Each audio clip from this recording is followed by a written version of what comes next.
Today we will be looking at standard form. Standard form is a way of writing down very small or large numbers. Another name for standard form is scientific notation, and we commonly hear about standard forms when we hear about scientists when they are catering towards numbers. For example, they'll talk about the distance of the sun and the earth, and they'd use numbers in order to represent those. So let's start out by identifying different powers of 10. So we'll start out with 10 raised to the power of 0. 10 raised to the power is basically 1. Remember, anything raised to the power of 0 will give you 1. 10 raised to the 1 is 10. 10 raised to the 2 is basically 10 multiplied by 10, which would give us 100. And we have covered this in the previous unit where we spoke about square numbers. 10 raised to the 3 would be 10 times 10 times 10, which would give us 1000. 10 raised to the 4th would be 10 times 10 times 10 times 10, which would give us 10,000. 10 raised to the 5 is equal to 10 times 10 times 10 times 10 times 10, which would give us 100,000.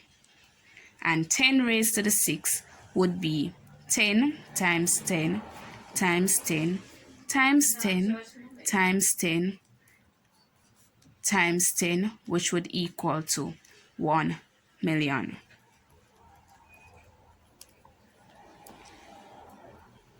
When we are representing standard form, or when we are given a question to write a particular number in standard form, it basically takes this form. So we'll have a multiplied by 10 raised to the power of n. A in this case would be numbers or a whole number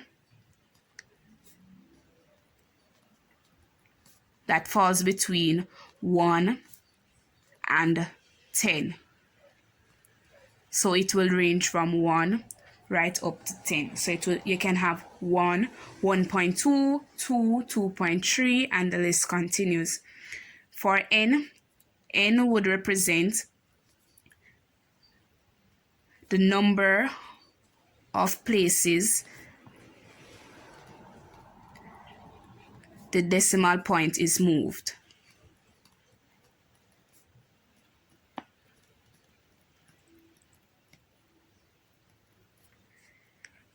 Let us work a question. Example 1. What is 20,000 in standard form? We are going to work out this question in two ways. So the first method that I will be using is for you to write down the number and move in the decimal point. So first thing I do is write 20,000.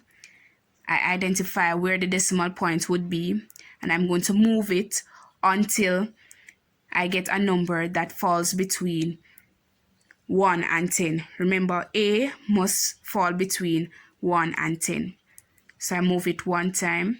This number does not fall between 1 and 10, so I move again. And I'll continue until the number before the decimal point is between 1 and 10. So if you notice, when I reach here, this would be between 1 and 10 because it would be 2.0. 2.0 is basically the same thing as saying 2. So you can make a note of that if you did not know. So 2.0 is the same thing as saying 2. So I won't write 2.0 in this case. The next step is for us to write times 10. The next point is for us to identify what is n. Remember, based on what I said earlier, n represents the number of places the decimal point has moved. So it would be 1, 2, 3, 4. 4 places. So therefore, it is 2 times 10 raised to the 4th.